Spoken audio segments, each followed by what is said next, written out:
अभी आप लोगों ने देखा, आज से 2-2.5 महीने पहले पूरे देश के टेलीविजन पर दुनिया में एक हलचल मच गई।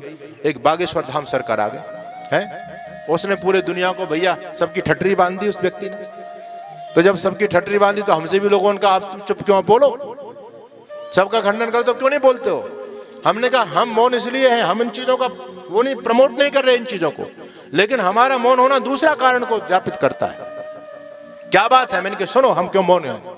भाई पाखंड केवल बागेश्वर धाम अकेले नहीं कर रहे, पाखंड तो मुल्ला मौलवी पता नहीं कितने करते हैं, भूत प्रेत के नाम से हमारी माँ बहनों के मुंह में थूकते भी हैं नालायक हैं। पाखंडे फादर कितने करते हैं, जाकर के देखो, किसी को स्पर्श करो उस पर एकदम ऐसे ड्रामा करके नीचे गिर जाती है।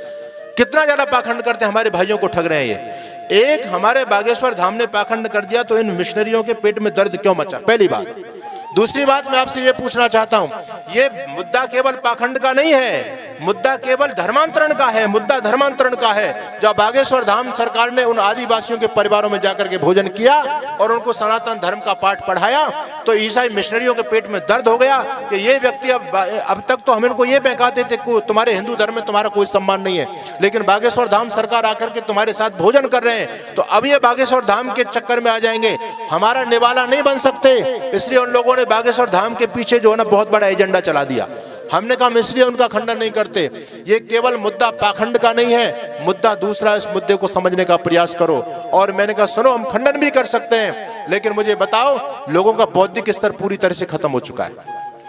आज मानता हूं कि बागेश्वर धाम के पीछे 1 करोड़ लोगों की फौज खड़ी है, लेकिन यदि आज बागेश्वर धाम पाखंड को खत्म कर दें तो ये फौज बागेश्वर धाम को छोड़ करके किसी दूसरे के चक्कर में पड़ जाएगी। ये कोई आर्य समाजी बनने वाली तो है नहीं, इनमें बुद्धि नहीं है, सोच ही नहीं सकते। अगर बागेश्वर धाम सरकार से छूटेंगे तो किसी पादरी के चक्कर में पड़ेंगे, किसी मुल्ला जी के चक्कर में पड़ेंगे। अरे इससे बागेश्वर धाम अच्छा है या नहीं, इनसे 100 गुना अच्छा है भाई, अपना आदमी है तो कम से कम उसको क्यों ले जा रहे हो।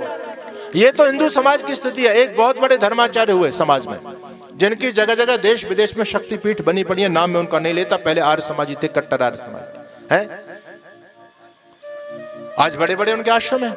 जब उन्होंने आर्य समाज को छोड़ा और आर्य समाज को छोड़ करके अपना पाखंड खड़ा किया, उनके एक मित्र थे आर्य समाज के विद्वान, उन्होंने उनको पत्र लिखा, कहते हैं कि आपने इस पाखंड आर्य समाज के पावन रास्ते को छोड़ करके पाखंड करना क्यों शुरू किया, इससे आप क्या प्राप्त कर लोगे।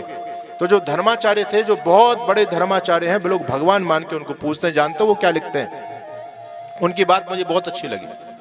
वो कहते हैं कि आचार्य जी रास्ता तो आर्य समाज का ही बहुत अच्छा है, लेकिन आप सबके भले की बात करते हो, ये लोग सुधरने वाले नहीं है। ये तो भेड़ है, भेड़, इनको तो बाल अपने कटवानी है, भेड़ के बाल तो कटने के लिए होते हैं, अगर मैं नहीं काटूंगा तो कोई दूसरा काट लेगा। ये कोई वैदिक रास्ते पर आने वाले नहीं, इनका बौद्धिक स्तर ही नहीं, ये तो उसी में राधे राधे में राजी है। लोग आगे सुनना ही नहीं चाहते, कुछ समझना ही नहीं चाहते, आश्चर्य की बात है।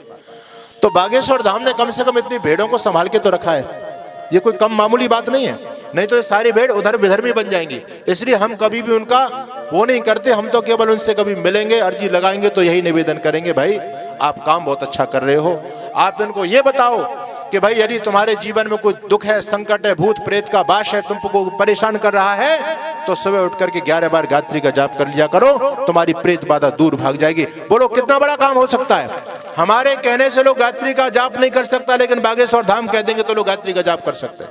हम बागेश्वर धाम सरकार से निवेदन करेंगे कि आप बहुत अच्छा काम कर रहे हैं, लेकिन लोगों को बस इतना कहना शुरू कर दो, भाई तुम्हारे घर में कोई बाधा चल रही है, ऊपर नींव करके कोई चक्कर चल रहा, शनि राहु केतु तुमको कोई परेशान कर रहा है और तुम इनसे बचना चाहते हो, तो सुबह उठ करके अग्नि जला करके 11 आहुति, जिसमें गुग्गर लोबान और घृत सामग्री गाय का घी हो, 11 बार आहुतियां दे लो, तुम्हारा कल्याण हो जाएगा। बोलो लोगों का 1 करोड़ लोग यज्ञ शुरू कर देंगे, नहीं कर देंगे।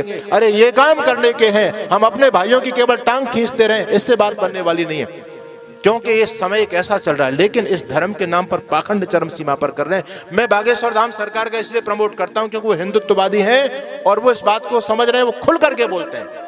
इन विधर्मियों के पेट में दर्द होता है, इसलिए ये उछल रहे हैं सारे के सारे, है ना। मैं पाखंड का प्रमोट नहीं करता, बिल्कुल, पाखंड जहां पर भी है, लेकिन मैंने एक बात आपके सामने रखी है कि वो सारी भेड़ें हैं, वो सुधरने वाली नहीं है। कम से कम बागेश्वर धाम सरकार ने उनको एक खूंटे में बांध के तो रखा है, इतना उनका योगदान है सनातन धर्म के लिए।